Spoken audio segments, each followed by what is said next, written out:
I don't want to say the same Boom, stuff boom, again. boom. That just doesn't feel authentic. You don't have to say the same thing again. No, you do not have to say the same thing again at No, all. you have to start, Mitch. Sorry. Sorry, man.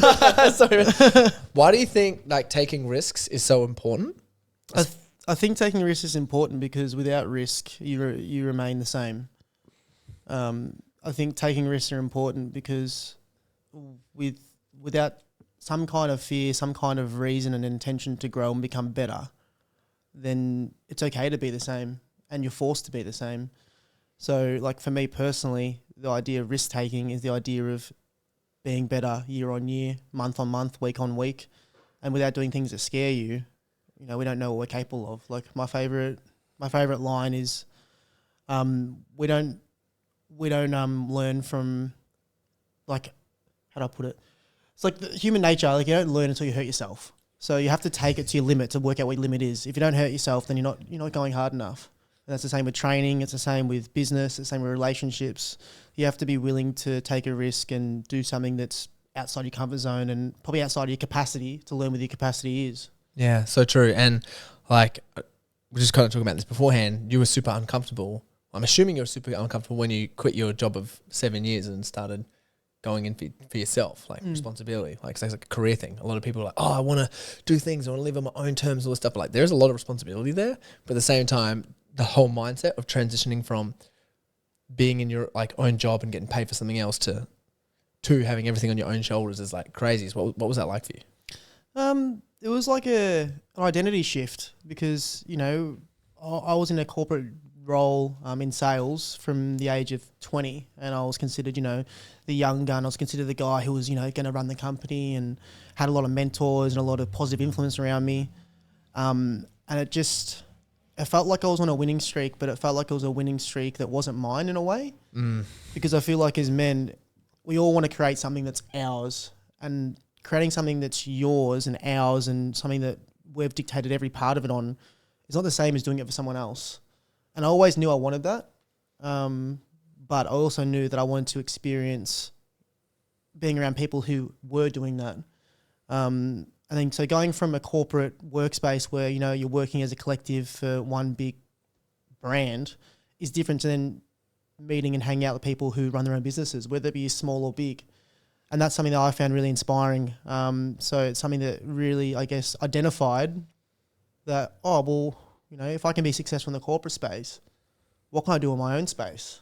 And I think that's where growth really comes from because, you know, I made plenty of mistakes when I was in the corporate space, but I always had people to fall back on. I always had people, you know, to guide me through it, which is fantastic. But now when I've made mistakes the last 2 years, they're mine. I have to fix them. And it's so much more rewarding when there's no one to run to. Crazy. What do you think about that, Mitch? About uncomfortability. You have to put the About mic at your face. uncomfortability. Yeah. Well, in terms of like, is that for you? Because I know you're sort of going through that at the moment. Yeah. So it's funny actually. I saw a Jordan Peterson reel yesterday that really resonated with me, where he talks about the only way as men to grow, just like you were saying then, is to do something uncomfortable. But he was saying that in our gene code, it's only when we come against an ultimate stressful event or situation that we unlock a new part of ourselves and we change, and then the old part's gone and we just level up again. And it's almost like a game of life, and if you treat it that way, it's just like you'll constantly keep moving up the levels. But yeah, so for me, like it started with simple things like just starting a sport like squash. That was really uncomfortable for me because I wasn't a sporty kid in school, and so putting myself out there in an activity that forces me to create connections with people, because that's really what it is. It's the creating connections that's the hardest part for me, because it throws me into that situation. And even like yesterday when we did the workshop, that threw me into that situation. It's like, oh, yep. I went home and I went straight into work mode. Like I was just like hustling because of what you challenged me with. And I was like, and straight away I made a sale. I was like, oh, sweet. What, you did? Yeah, straight away. Wait, Bo, Mitch made a sale yesterday and he didn't tell us. I woke up in the middle of the night and I looked at my phone. I'm like, oh, I made a sale. Cool. What? What, bro? Congratulations. Yeah. Holy shit. But yeah, so then I realized, oh, fuck. So obviously yesterday was obviously a catalyst for me to do that. And, you know, the cause and effect, I just went home and I thought, okay, yeah. And it teaches me every time that I have the ability. I have the capability. So, yeah, as far as I've learnt, the only way for me to actually overcome things is to get uncomfortable, and otherwise, if you fall back into that comfortability, you just don't move. Fuck the comfort zone, eh? Yeah. What's some things you've had to grow through, Jai? Many. I don't know. I guess one recently. that resonates the most is probably like a breakup. That was big for you. I Yeah, it remember was that, huge. overcome the chaos and stuff, going through that. Like, Yeah. you navigated that real well at the end. Yeah, I went through like all different stages of the process, which essentially are pretty common, I guess.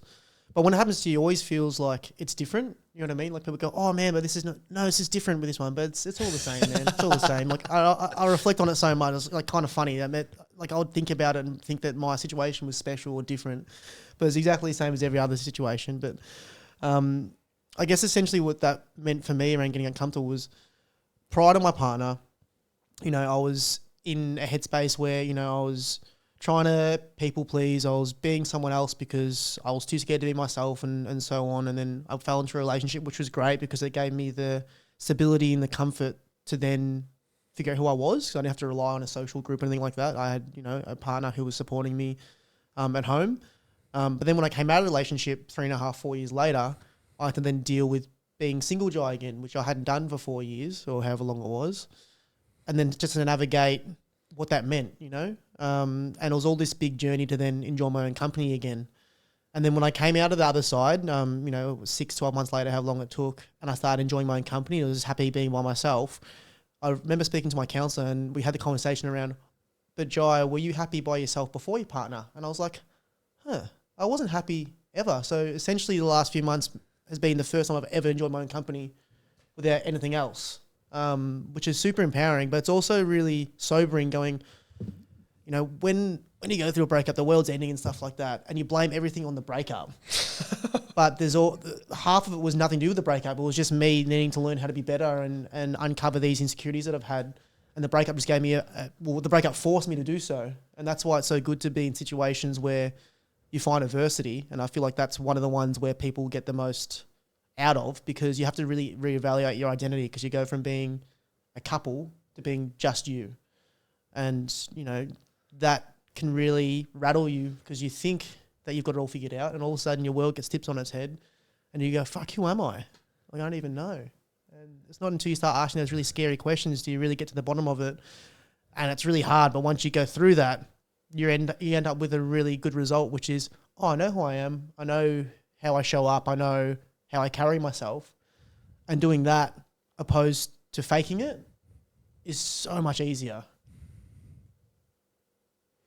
So yeah, it's been really powerful for me. Like I was saying before this, like I went to Bali recently, and it was the first time I went there, and I didn't really want to come home that much, because every other time I went there, like I was doing what everyone else was doing. But this time I went there, I was done whatever I wanted to do. So I really enjoyed it. It was really sustainable. I wasn't getting tired of, doing what everyone else was doing. I was just doing whatever I wanted to do. Yeah, putting yourself first. Yeah, it's really refreshing. Yeah. How do you think personal growth and personal development has helped you? Oh, immensely, man. Like I remember, I go back as far as 4 years ago when I was just getting into a relationship. I remember I went and bought my first whiteboard. I remember just writing on there just things that we all set goals, but how often do we actually reflect on them and hold ourselves accountable to it? Because you can set goals in your head and so forth, but if you don't complete them, no one knows. Internally. It was the first time I actually wrote down scary goals on a whiteboard that I thought, whoa, if I achieved that. Like what? Yeah, it was when I was in sales, so it was more corporate related. And whenever I used to speak to my managers about performing in sales, I used to get really defensive about it. They would. Pardon? Or you would? Well, I would. Okay. I would, because I was insecure about it. And then I was just like, fuck it. I'm going to set some really big goals, X amount of sales and so forth. And when I started writing them down, they started being ticked off. It was like magic. It was like this magical board. Whatever I wrote on it would happen. So I went and bought a bigger whiteboard and I started writing more goals, and then they just tick off. And I think that all ties into personal development, because, as we all know, we're all people, and the happier we are, the more we develop on who we truly are, the more it translates to everything else. It's like the whole thing with cold showers. It's like cold showers aren't fucking magical. It's fucking cold water. But if you're someone who's willing to have a cold shower in the morning, then you're someone who's more likely to eat better, exercise, be a better person. Because if you can do that, then surely you can eat better. Surely you can get to the gym and just rewires who you think and who you believe you are, and from an identity perspective. Which is why I think it's so important to have some kind of basis on personal development, because you're someone who works on yourself, you're someone who loves yourself, you're someone who's investing in yourself, you're someone who's willing to put in the work for other people or for a purpose or for a business. It all starts with us. If you can't work on yourself, how can you work on your business? How can you work on your relationship? So yeah, I think it all just starts with how much effort are you willing to put in to you as a person? Because if you can't put in effort into yourself, then it's not going to translate anywhere else either. Yeah, so true. And George, you just cut this out. If you guys want to say anything as well, like Mitch, you just want to jump in, like jump in at any point. Yeah, like come in and just like feel free to cut. Like if you got something to say, like because sometimes people just like going off, like come in and say, if like Mitch talking, or I'm talking, just come in and just go, bam, Just interrupt. Yeah, literally. So wait for a minute and then just slide in. Because we'll wait, because we'll know. Like if you come in and someone got getting ready, like you can make eye contact, like put the mic towards your face, and then we'll like start to slow down, and then you can just whenever you got something to say or a question to ask, like so we can go ham like that as well. Just sorry I didn't preface that beforehand. But yeah, so what do you think about that? About growth or about relationships? About I guess like say all of them, sort of like. So I went through a similar thing. I had an 8-year relationship that broke up. And how long ago was that? That was 3 years ago now. Okay. I think. No, two and a half. I don't know. Anyway, and for me, I think I've moved completely through it now. Like, because it took me a long time to actually. I don't know if you had this, Jai, but like when you are with someone for so long, their voice is in your head. Sort of like you naturally absorb your partner's mannerisms and what they would say to you in a situation. And after 8 years, it's just like it took me 6 months just to be able to hear my own voice in my head. And that's when I started to go down the route of personal development and actually want to better myself. And like just getting rid of all the vices I had, alcohol, and just like I just wouldn't look after myself. I'd purposely self-sabotage, like just because it's, I don't know, it's comfort, self-sabotage. Well, it was. But yeah, I think I've moved through all that. What kind of things were you doing to self-sabotage?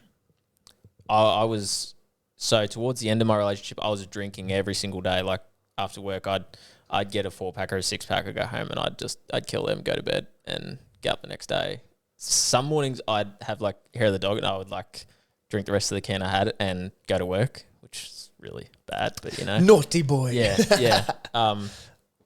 But that I'd go to Macca's at like 2 a.m. in the morning on a Friday or like a Saturday, and everyone says to me like, what's your Macca's order? No one, I don't think anyone's ever beat my Macca's order.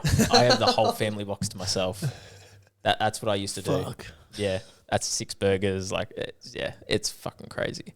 And I knew I was like, it's almost like subconscious. Like I knew I was killing myself doing that, constantly. It just doing that. It just, and it makes sense. Your body feels shit. So then your mood is shit. You don't change anything because your reaction to everything is it's partly based on what you put into your body. And what I was doing just wasn't right.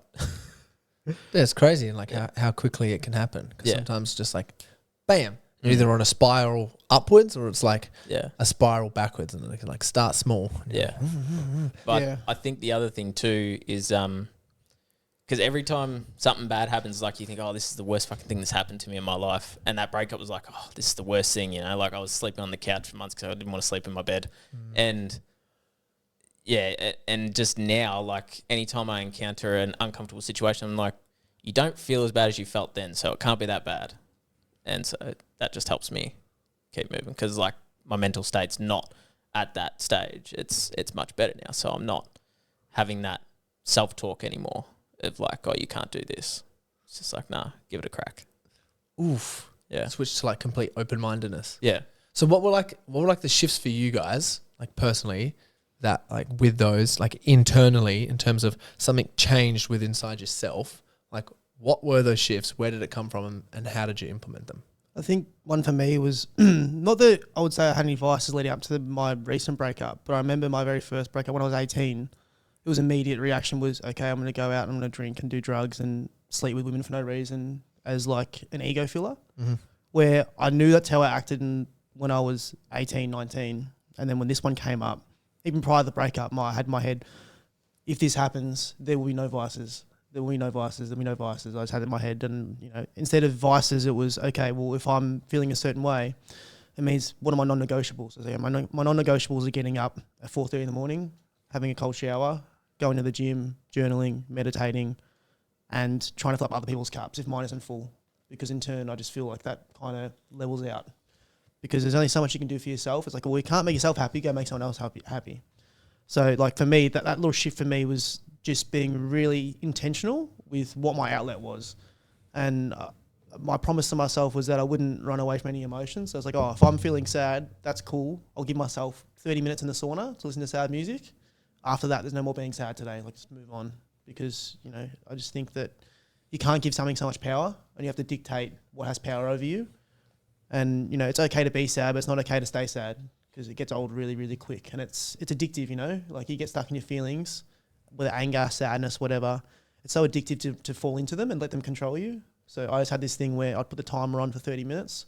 I'd go for a drive, I'd get in the sauna. Just be sad as fuck. Just be sad as fuck, man. And just love it. Like, I enjoyed it. And then after that, it's like, all right, done now. That's all you're being sad. You're not being sad anymore. Move on. Yeah. And that was just that little switch is like just really defining how I dealt with things. Yeah, that's a good one. I like that. What about you? Just in terms of like the actual question, the question that was like, what are some things that you've like shifted with inside yourself, which has helped you grow? Oh, shifting inside myself. I think like what Joe was just saying, having non-negotiables, like some form of a routine really helps because then you have something that is, you know, you've got to do it and it can change your whole day in just allowing yourself some things like some outlets. For me though, some big changes. Well, moments is another question for you guys as well. I think it'd be cool, like moments that you've realized you've stepped into your power and you've been like, holy fuck, I'm powerful as fuck. But like, so just some moments like that have come up that you've just been like, whoa, I've got this. I think any time lately that I've been writing, I actually stop and read it and think, fuck, I can write. Like, my words are powerful. Mitch is a writer, by the way, guys. And I can articulate really well, and that's just my power. That's the power I've discovered within me, is that my words actually mean something. And like, yeah, they're spells. They're really powerful. I love fantasy. I love myth and all that. So all those words really just sort of come in and you can create a story out of it. It's just, yeah, that's my biggest shift, is being able to trust myself in that field, as opposed to before when I thought, I don't have any tertiary qualifications. I'm not qualified to do anything. So I'm just going to, you know, stick to the 9 to 5. But now I know I can do something else now. The 9 to 5 it's not so attractive anymore. Yeah, it's all an identity thing. Like, you know, we only do what we think we can do, or we think that we've, you know, earned the right to do. And like a part of my process when I was going through, you know, some points where I wasn't that happy was starting community at the water called the Cold Water Club, where, you know, I was going in the water every day in winter by myself because it just gave me like something to look forward to. It gave me an endorphin rush. And then I remember just thinking, oh, it'd be so cool to have this as a thing, as a community. But I was kind of, I don't know, too scared to share it. Like, oh, you know, what if no one comes, or what if people think it's stupid, whatever. But I just thought, like, you know, it'd be a disservice to everyone if I didn't share something that I thought was so good. So I ended up starting like this page or whatever, and starting like daily dips of the water in winter. And, you know, first week there was like 7 people there. The second week it was 10, and then 20, and then 30 and 40, 50, 60, 70, 80 plus people. And I remember 80 people go to a Cold Water Club. I remember like there was some times where, you know, it'd be like on a Friday would have like 30 to 40 people there at 6 a.m. and it'd be like under 5 degrees. And then we'd just be like, fuck, what's everyone doing here? It's so stupid. Like, but then I remember, like, you know, we ended up having a fundraiser and raised like $13,000 for mental health. And like the project came down and done an interview, and like got in the water with us, one of the presenters, Steve Price. And then they came to my house and done an interview. And then, you know, speaking to other people involved in the community and hearing people's stories, and the the outlet it's given them and the confidence it's given a lot of people. Like really, really inspiring stories. And it's like, oh, it doesn't even feel like that I was even a part of it. It just felt like I was attending. It doesn't feel like I founded it, which I did, and I'm really proud I did. But I never reflect on that. And I remember thinking, wow, I remember on my whiteboard, and Tyler will tell you this, 2 years ago when me and Tyler went in the water, just us two, or maybe like two of my other mates after the boot camps and stuff. I said to Tyler, man, I want to get like 10 people in the water at the same time. That'd be so fucking cool. And I wrote on my whiteboard. And I completely forgot about that. And then like I remember after the weekend we had like, it was like 85 or 90 people there. Tyler's like, remember when you wrote on your whiteboard you wanted 10 people here? And I was like, fuck. And they had like 90 people there. Be careful what you wish for, right? Yeah, it was so cool. And that's the thing. Like just started writing things on the whiteboard that seem kind of ridiculous. And they kind of happen. Like as long as you want them to happen, as long as there's a positive intention there, it just kind of falls into place. So, I feel like whatever I'm shooting for, I still be really conservative because it's scary to take risks or set goals that you think you can't achieve. Because you will get them. Yeah, exactly. Well, that's the scary part, is that you can do them. I think the scariest part, I had this realization with OTC, was like the scary part about goals isn't can I achieve them? It's knowing you can achieve them, but you have to do all the work. And that's the scary part. It's like all that work can be intimidating. It's confronting. It's in your face. So is that where you sort of found that you were in your power? Is like... Yeah. Just I remember one day we were there. It was like a Sunday, and I remember I used to park on the jetty, and I'd jump on the top of my car, and I'd be like, "All right, everyone, like we're getting in the water." And then when we'd all jump in the water, and then like, it was like everyone was listening to me. There was like 90 people there. I was like, "Yeah, get in the water." There's some power here. Everyone's coming jumping in. I was like, I wonder if I said to him, "Hey, beat up that guy," if they would all do it. They point at Tyler. Get him. Poor bloody Tyler. Yeah. But no, like, Yeah, I think that's the important thing too. What you just said there is people obviously coming to the Cold Water Club. They're willing to get uncomfortable. It's how much of the work they're willing to put into though. So it's about discipline, isn't it? Yeah. And integrity. And it's crazy because it's like, in terms of like, Melbourne, cold, windy, said raining, not too sure what's happening in the ocean. And it's like, you've got all these people rocking up to like jump in there. It's like, I think that's cool as hell. Like a whole bunch of people just like doing some real hard shit together. That's one of the things I see, like obviously like set the standard when everyone just like coming in and they're just like, oh, I'm just coming here to be so uncomfortable like the entire time for some of these things. And it's just really cool like watching it, knowing that people are in there to like get out of their comfort zones. And I think that's like where as adults, that's where we play. It's like there's a little bit of difference. As a kid, you just play and you'd be serious about playing. You'd be able to make up land like king of the castle, like whatever it is. And then like when you're an adult, it's like where does that play go? Like I think most people's comes to sport, but it's like, well, we can use that everywhere else. It's like adult learning, adult growing, personal development. Then it shows up and reflects like in everyday life. So where's something like a challenge or a task or something that you've like learnt and applied and it's had a change for somewhere in your life? One for me was like I started when I left my full-time job to do the personal training. Like there was still a bit of gap in terms of my time because you don't just pick up clients like that. So I took on like disability work. So like right now I've got 4 young boys with autism that I take care of and mentor and help with social skills, motor skills, and just general life skills. And to me, I remember my first full-time like proper client. I was referred to this boy who was 4, and I was like, oh no, too young for me. Like I don't really have much experience with kids. And then my friend's like, no, just give it a try, see if you like it. I remember going to this house and knocking on the door, and then opens the door, this little 4-year-old kid there. And he goes, you here for me? And I was like, yeah, buddy. And then we went down and chatted. And then the next day, like his parents liked me, his grandmother liked me, said, okay, you have him tomorrow. And I remember they gave me their kid the next day. And I was like, whoa, this is like weird. Like someone just give me their kid. I've never taken care of a kid. And it's a kid, it's 4 years old. And anyway, I've had Mark for 2 years now. And now he's like my best friend. And like we hang out, I only see him once a week now because he started school, but I was seeing him 12 hours a week at one stage. And it was just like, all right, like I have to lead by example with this kid. I have to, like he's coming to me for development and to learn things and for, I guess, a positive male role model. And it was like, that's something that I didn't take lightly. I took that really seriously because I've had my own, like in my upbringing, like I had a lacking of that. Like me and my dad didn't have the best relationship. Never really had a father figure around. I was raised by my mother and my grandmother. So it's like, if I'm ever in that position, I take it really, really seriously. So like when we're together, like he's my son. Like that's how the dynamic works. And I think that's just something that really, really just, number one, not only put me outside my comfort zone, but go, oh wow, you're capable of absolutely anything. And it's just a matter of putting yourself in these situations and just seeing what happens. I love that. I love your knock knock joke yesterday as well. Like your approach to it. Yeah, he's so easy to trick. He's only 6.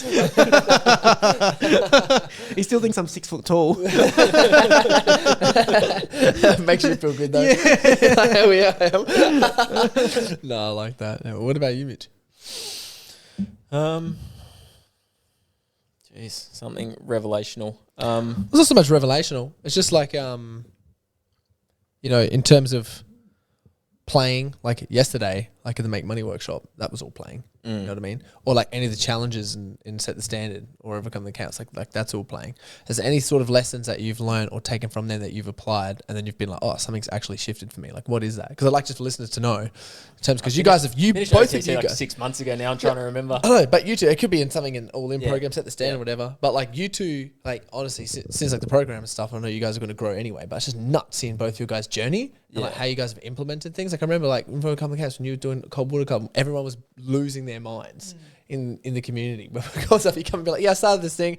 We got like 30 people come this week. And they're all like, holy shit! And you're showing us the branding and all stuff. You're like, I'm killing it with this thing, and this is like what I'm focusing on, especially while transitioning to the breakup and stuff. I was like, oh, that's like such a good way, like to put your energy. And there's like such a big catalyst. So yeah, Mitch, I just want to know. I think the biggest thing for me in the All In program currently is when I did my eulogy, because for a long time, and still part of me doesn't know who I truly want to be, but that's part of the personal development journey, is you find out as you go, you keep unlocking new levels. But when I was writing my eulogy, I was trying to figure out who I really want to be 60 years down the track. And I really just sort of discovered I just wanted to be a good dad one day. It's not that I want to be the greatest writer. I don't want to be the greatest filmmaker. I just want to be a good dad.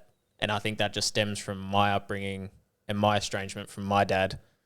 Not that my dad was a bad dad by any case, but there was obviously, we were bouncing off each other there and just not getting along. So I just want to be a good role model one day.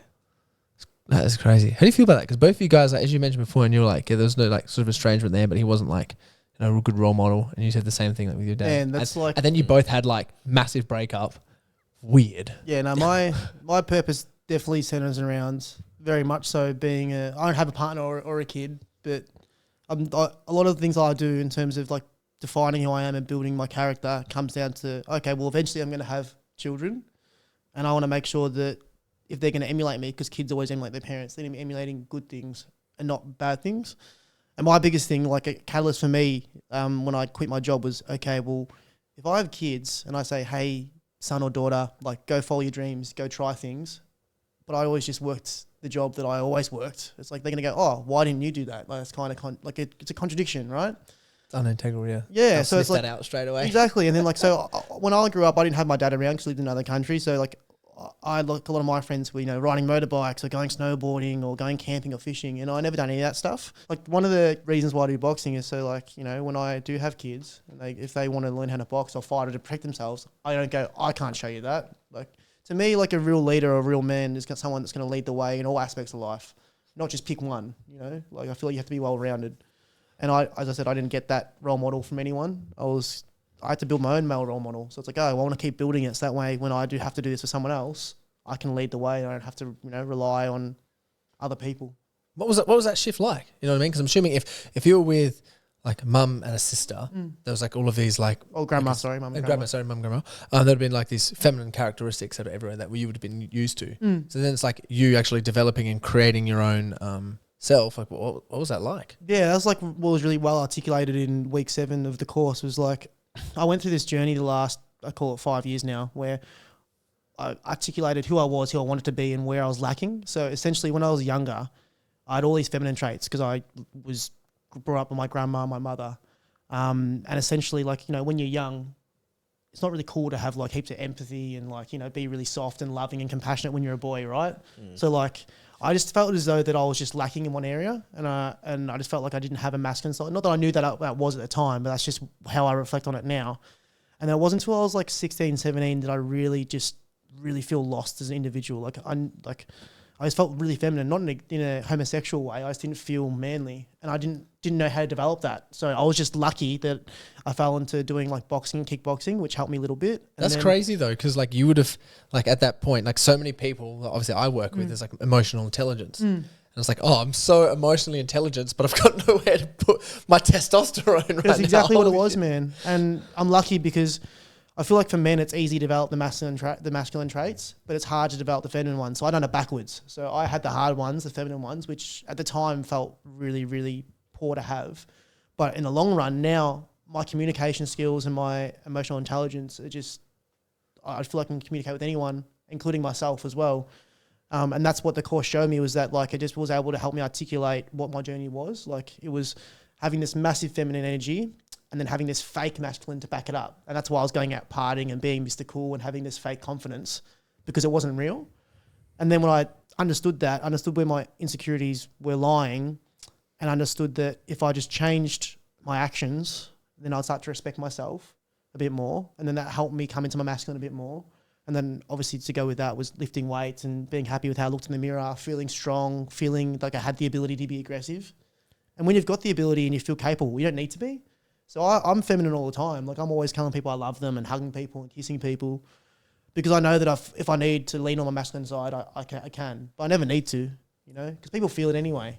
Yeah. Yeah. So there's not much, like, as I said at the start, like so much easier when you know who you are and how you want to act and how you want to carry yourself, because then there's no faking anymore.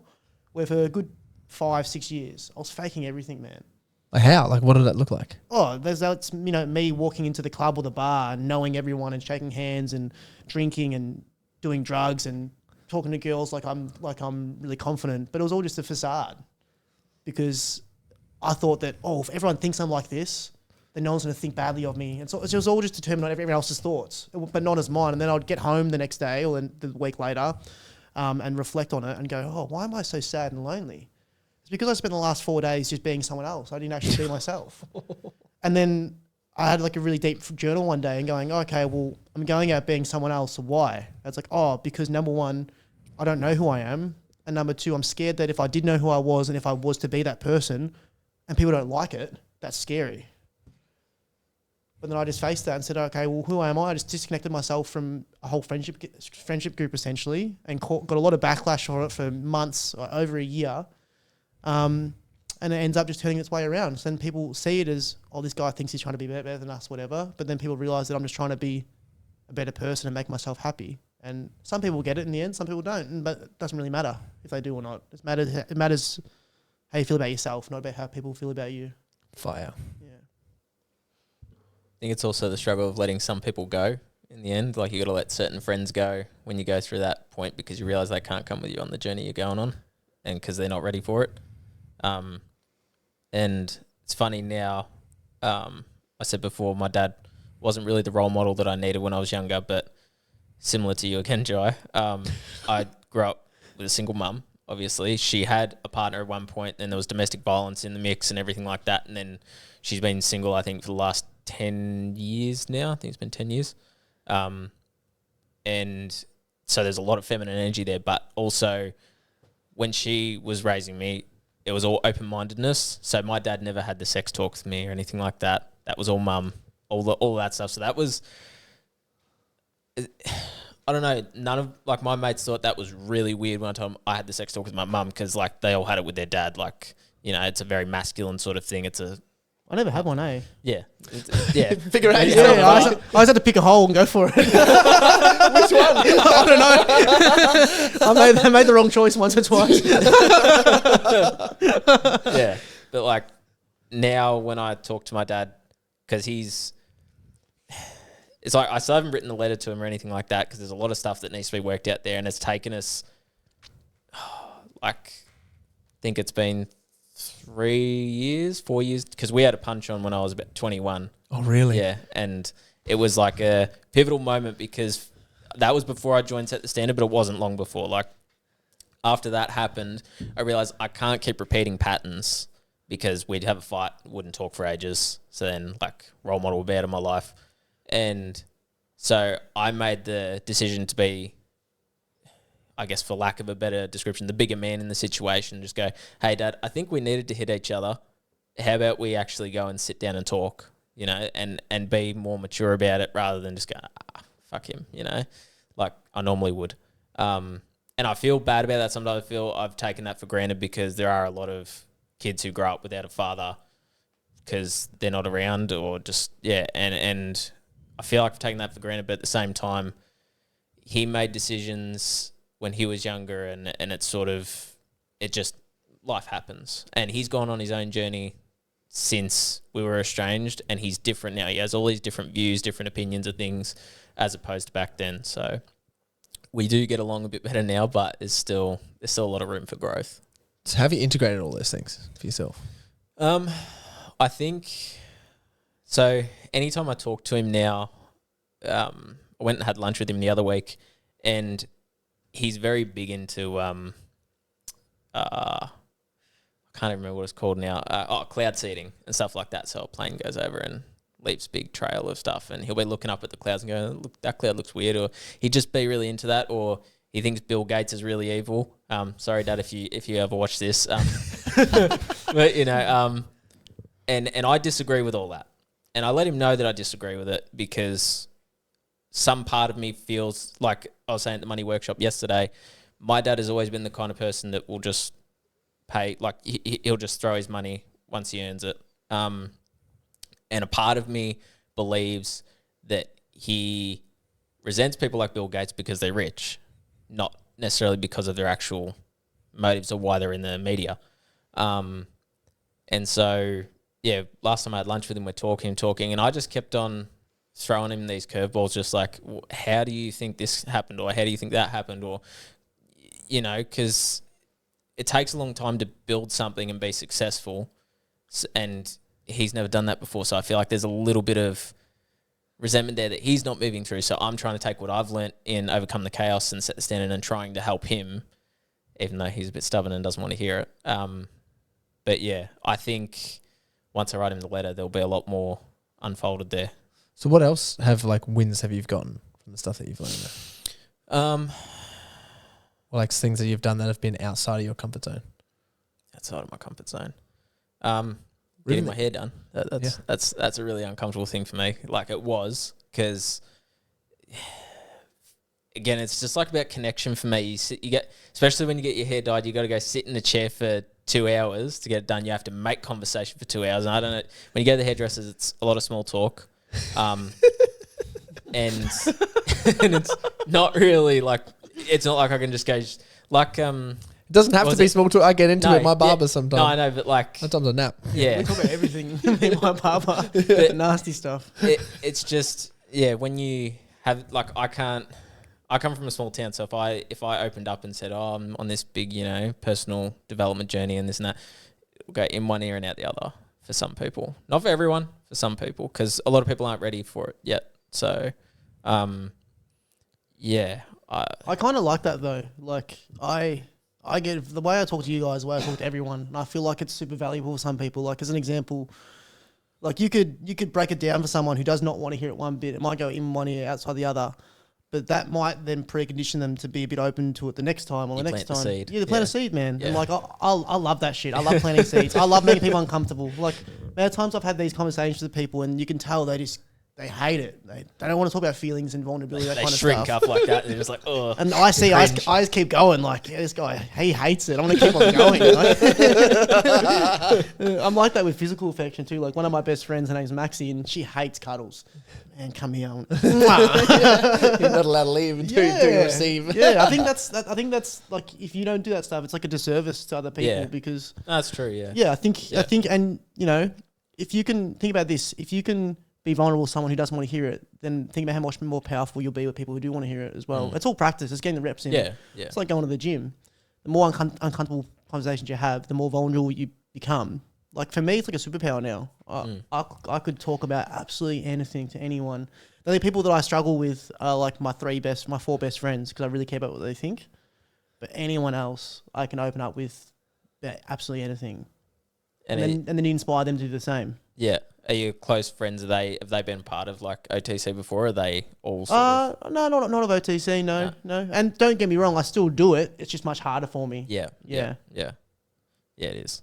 When I talk to my best mate about it, who's moved to Townsville, he's glad I'm on this journey. He's glad I'm doing it, but he's not as receptive to it for himself. Like I try and talk to him about, like told him I had to write my own eulogy and stuff like that. He's like, oh, why are you doing that? And like he just doesn't. It's not that he doesn't grasp it or anything like that. He understands. He might not be ready for it. I don't know. I haven't actually sat down and had a proper conversation with him about it. But yeah, so I probably am doing a disservice to some people. I should go a lot deeper with some people. I think so. Because then that's like, if you're not, it's almost like almost being afraid of being seen. Yeah. Like, for like who you are. Yeah. Because you've like changed and grown heaps. Well, that's what I'm coming into now, the dare to be seen. And I'm sort of getting more comfortable with people seeing my work and stuff. Like once upon a time, I would not have shown anyone my writing, especially. You couldn't even talk about it, bro. No, I couldn't even talk about it. And funny thing is, my mum's a really big reader. She'll read. She's got thousands of books, and she's always read. So, not that she's a critic, because she's not. Because she read my first post that I put on Instagram, on my personal one, and I didn't realize I posted to Facebook because I was like, oh shit, she saw it. Because instantly she's just like, oh, this word shouldn't be here. I'm like, oh, I don't want to hear this. No, I wrote it that way on purpose. Don't tell me. And she's like, I'm not trying to criticize you. I'm just telling you. I just want you to, not that like she was trying to force me to do it right. She was just letting me know. And I was just like, no, I did that on purpose.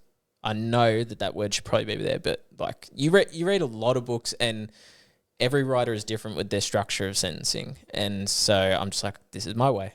And and so anything I've ever written, it's like, it's funny, I've written stories since I was about 2 years old. Like I would scribble. There's old books at home that like giant bloody 2-year-old writing on the front, and just, like I've always been into drawing and writing and arts and stuff like that. So I know it's in me that I've always wanted to tell stories, and I've just anytime it comes to having to show her to proofread, I'm like, nah, don't want it.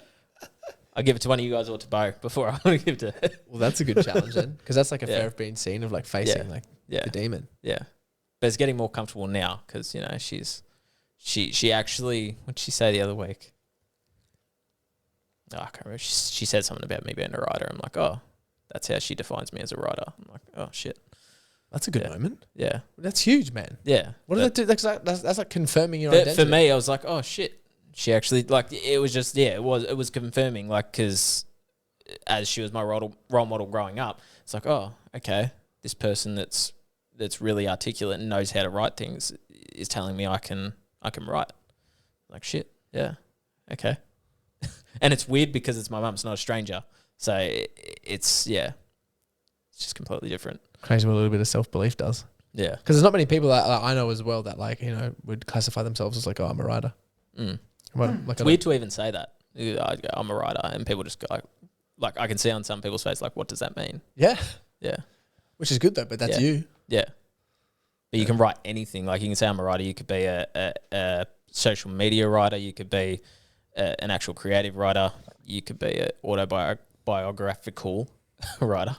I think it only matters what you define it as, not what anyone else defines it as well. Exactly. That's like why I think some people get so much out of traveling, because, like as you said, like you have this fear to be seen around certain people, whether it be your family or friends, whatever. But when you go to another country, no one knows who you are, so you can be whoever the fuck you want, and no one's going to question it. Where if you're around people you've always been around and you're different, people question it, people resent it, makes people uncomfortable. And that's why, like, I think it's really important that, if you find it hard to be yourself and to be seen around the environment that you're in, you either need to force your way through it and just start doing it, or you need to go somewhere else and just be you. Yeah. Because everyone's just busy being someone else. Yeah. I was busy being someone else for so long. Yeah. And now I love being myself. Feels so good, man.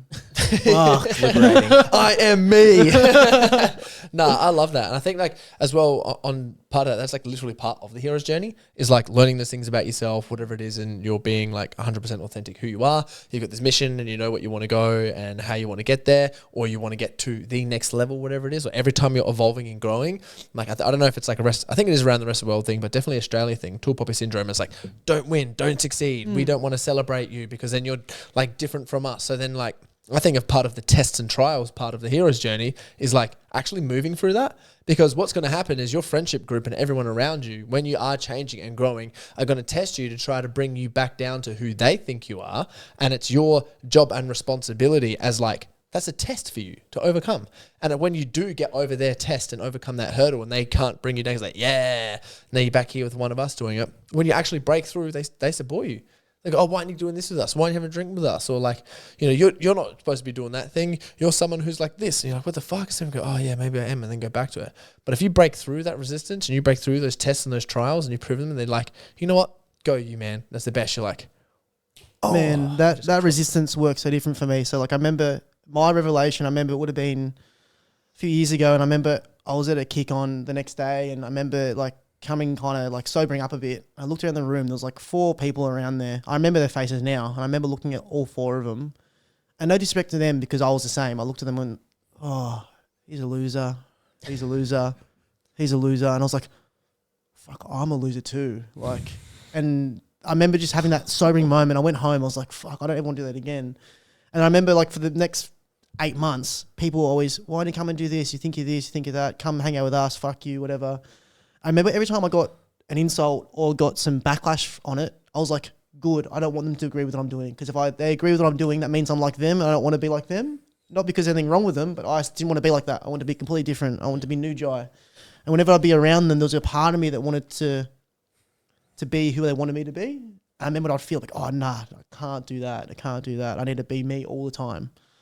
And even when I got deep into my personal development journey and I was confident with who I was, then I would pick and choose who I shared it with. Again, that fear of being seen. So like, I'd only be real Jai with people who I really trusted, and everyone else I'd just be skin deep, surface level, socialising Jai.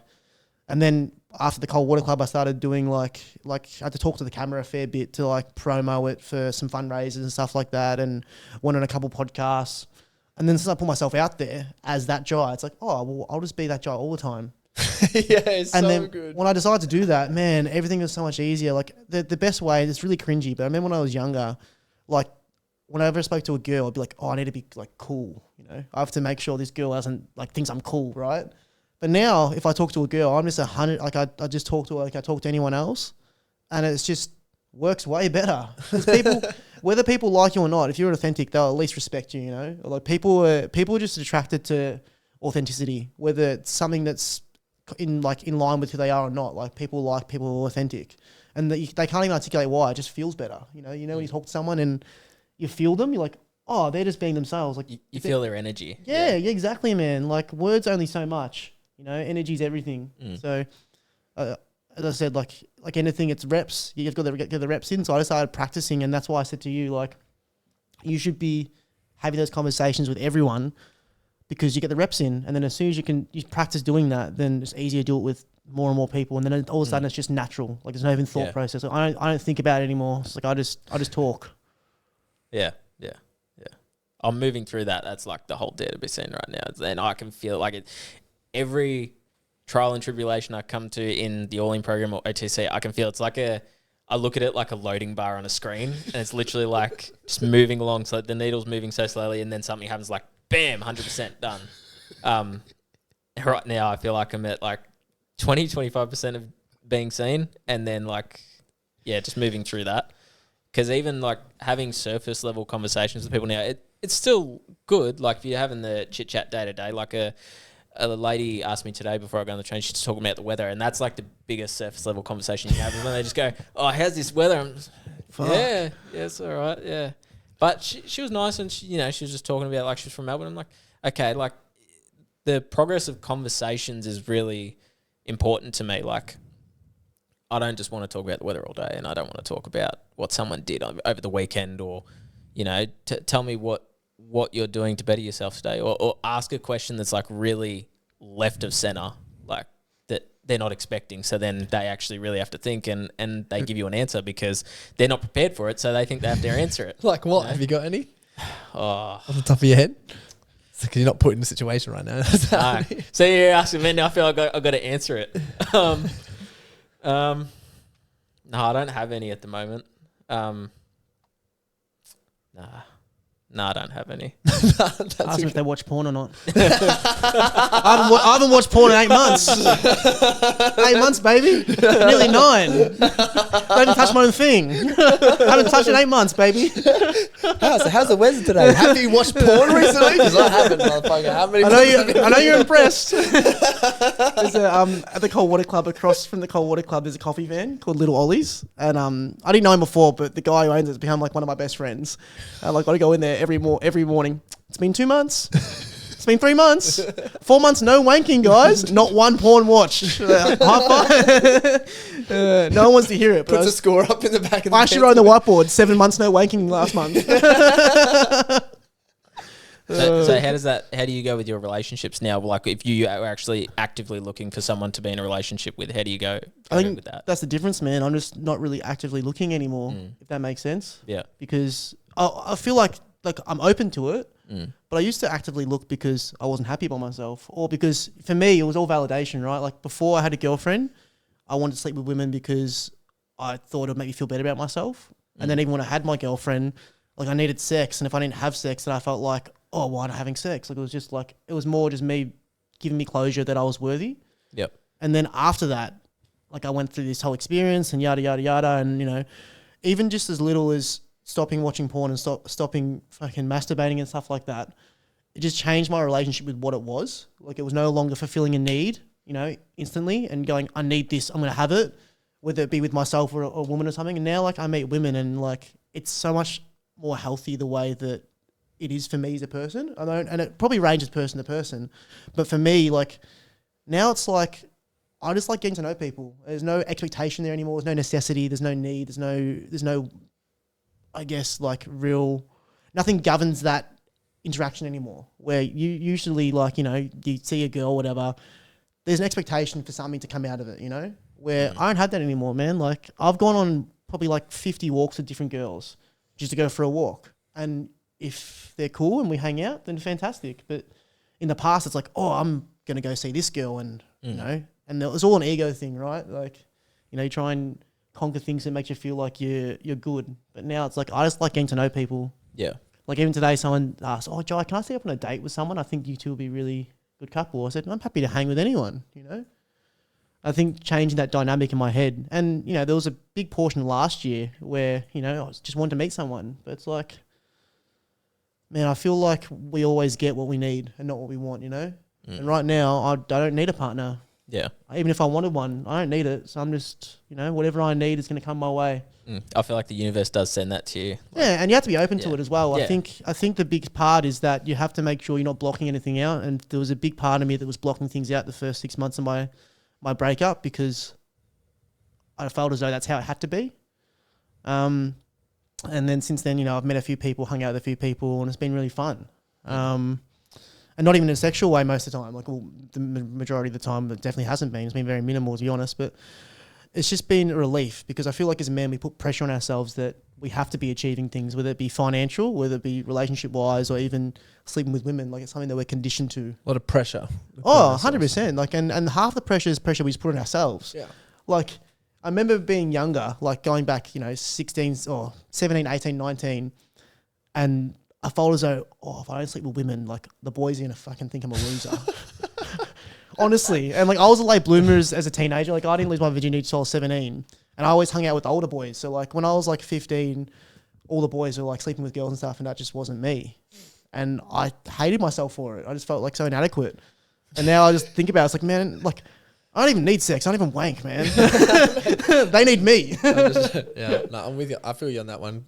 So mine wasn't guys. Oh, it was actually a little bit because I sung, dance, and act. I was around like girls all the time, and they were talking about all their stories and stuff. So I was like, oh my god, like I need to do that. And then I understand the whole story of just like breaking through the whole process and all. But I do think that the universe sends you signals like internally when you're ready. Like when it was for me to like go and find Chloe. The universe was like, go get a girlfriend.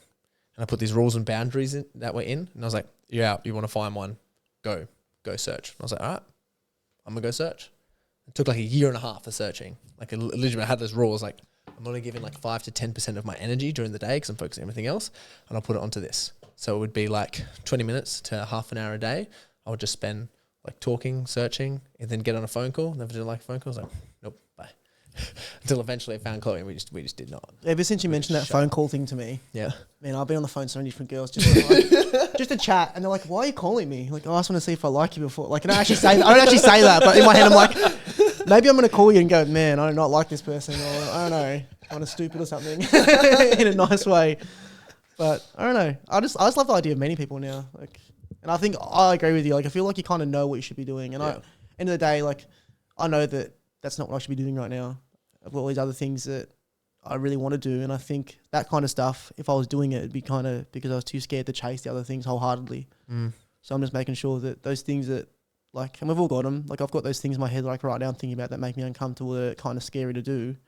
It's like, oh, fuck, I need to do those things. I need to write them down on the whiteboard so they happen.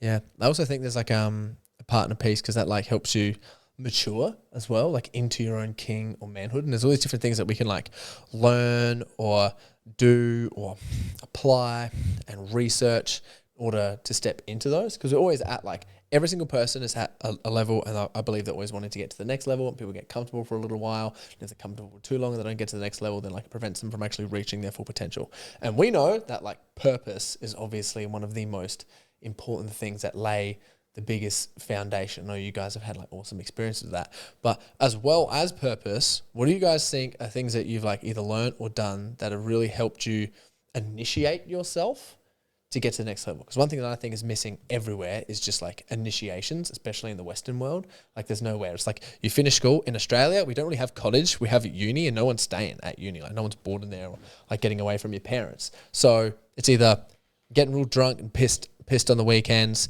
or like starting a job and working and just seeing your friends consistently. There's like nothing that's actually letting you step into that. So like for you guys, like with purpose and other initiations, what have you used to really move up a level? Living by myself was like a big initiation for me. Like after my breakup with my sister for 6 months, and after that I just realised I just had this like, again, like call it whatever you want to call it, but I just felt like I need to be by myself. I need that solitude. I need to just have my head clear and not be distracted or not have to be responsible for keeping someone else happy. So the big thing for me was about 3-4 months ago, I started living by myself, and just forced me to really go deep into, okay, well, how am I living? Because there's no excuse not to live exactly how I want to live now. I have to keep anyone happy. So that I overhauled everything from, the way I ate, the way I carried myself, everything. So it was just like unlimited, no boundaries left anymore when there's no one else to worry about. I love that. Had a similar experience. Biggest initiation. It's actually, on that, what you were just saying about uni before, I saw something yesterday, and I get really sick of the news lately because I'm sick of the news all the bloody time. I was like, why do you watch the news? No. Even just when I'm working, like the radio or anything that like they really peddle just the surface level lifestyle. Like there was a thing I saw on Instagram. It was uni students are envying tradies, and tradies are actually statistically more happy and earn more. I'm just like, there's a lot of tradies I know that aren't happy, that are just doing the thing, going out drinking every night. And while they might be happy, it's just there is some sort of effect in there, some sort of stagnation that you hit, and my biggest initiation, doesn't have to be biggest, it could just be a initiation. It's not simple. I think week 3 was a big shift for me in that initiating into a different part of myself, and then week 6, which is where you create something. What did you create? I created a piece of writing, and it was a short horror story, and it allowed me to be with my imagination, which had been missing for so long. It just disappeared, went walkabout on me, and came back to me. So it came back to me after my breakup. It's weird, I don't know about you guys, but for me, anytime something painful or stressful happens in your life, well, for me, it just makes my imagination go wild. Like I have this wild imagination that just creates all of these different things in my head, and it got, once I was actually able to create a piece of writing and share it with people, I was like, oh, okay, this is who I am. So, Oh, I love that. And I think like that's another piece to you being completely seen in your power again as well. But I also think in terms of where you were with the stress that you're experiencing, or like you go for a breakup or you go for something else, there's a lot of stress and pressure at the end of a breakup, right? Like where it's pretty intense. And if it's toxic or untoxic, it's just going to show up in a different way. But then once that's removed, there's like, you've actually got a lot of room for imagination, creativity. You're like, oh shit, I've got all this space. Yeah, like moving out of yourself. How, like your imagination be wild, like living by yourself and stuff. you just realize you're like, oh, I can do anything. So yeah, I think it's just also a lot of space that you have. Yeah. And then it's like being able to, like, if you're in a relationship, it's being able to create your space in your relationship with someone as well, and having like sort of things in place so that like you can do that. But one thing I want to get into, which I think is like a real powerful question, and I'd love to hear from you guys, is like and really sort of challenge you guys to like tap in, because I love this question here. I was like, I'm straighten up this. It's really great chest. It's like, why are you worthy? Oh, we're looking at me first. Oh, I can go if you want. You go for it, Jai. I don't know. It's a pretty broad question. I just feel worthy because, like, I look in the mirror and I just know who the fuck I am now. Like, I get excited to meet new people because, like, I'm going to show these people, who I am, because I'm proud of who I am now.